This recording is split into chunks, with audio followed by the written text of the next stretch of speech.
President Rodrigo Duterte fires all officials and employees of the Bureau of Immigration allegedly involved in a bribery scheme allowing the illegal entry of Chinese workers. The President considers this as an anomaly, which is defined either by media or from whatever as pastillas scheme, as a grave form of corruption which cannot and will never be countenanced by this government. Opposition Senator Risa Ontiveros revealed the so-called pastillas bribery scheme in the Immigration Department where POGOs pay as much as 10,000 pesos per person. Presidential spokesman Salvador Panelo makes the announcement Thursday, February 20, but says he does not know the number of sacked officials nor their identities. Last Tuesday, February 18, the BI relieved immigration heads of terminals of the Ninoy Aquino International Airport and the head of its Travel Control and Enforcement Unit.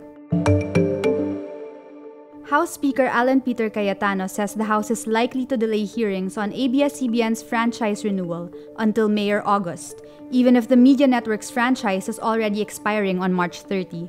Cayetano says the House can discuss the issue in May or in August after President Rodrigo Duterte's SONA on the 4th Monday of July.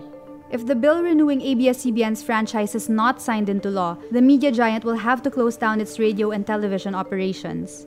But Cayetano insists ABS-CBN can go on operating by securing a provisional authority to operate from the National Telecommunications Commission. The NTC is asking the Justice Department to weigh in on whether ABS-CBN can continue operating after its franchise lapses.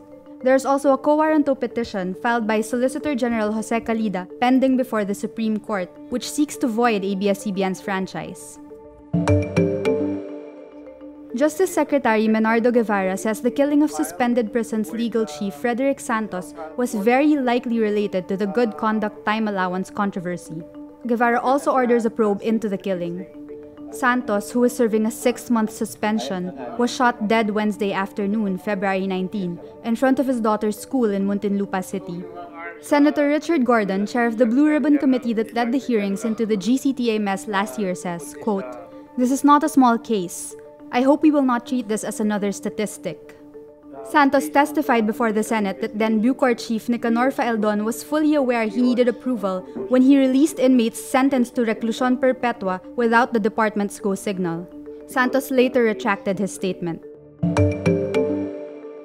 A foreign affairs official says President Rodrigo Duterte can theoretically direct the withdrawal of the country from the United Nations Convention on the Law of the Sea, or UNCLOS, without Senate concurrence. UNCLOS is known as the world's constitution of the oceans.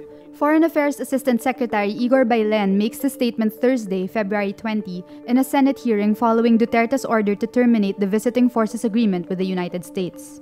Senate Minority Leader Franklin Drilon notes the shared power of the executive and Senate in ratifying treaties should also apply to withdrawing from a treaty. What is critical is that this is a policy issue which a policy-making body like Congress should participate in, because you cannot deny that a termination of the treaty such as UNCLOS, such as ASEAN, has very wide-ranging consequences, and it cannot be left to one man. The Constitution is silent on the termination of treaties and agreements. ABS-CBN News tweets a photo of star Sarah Geronimo all tied up in coaching duties amid rumors of her getting married on Thursday, February 20, to fiancé Matteo Guidicelli. Other people with Sarah also share their own photos and videos. Writer Mark Joseph Buenafe also tweets a photo of Sarah at a rehearsal for The Voice Teens looking radiant. Entertainment writer Ricky Law earlier claims in a Philippine Star report that the pop star royalty and Matteo are going to tie the knot anytime today. The couple announced their engagement in November 2019. They've been together since 2014.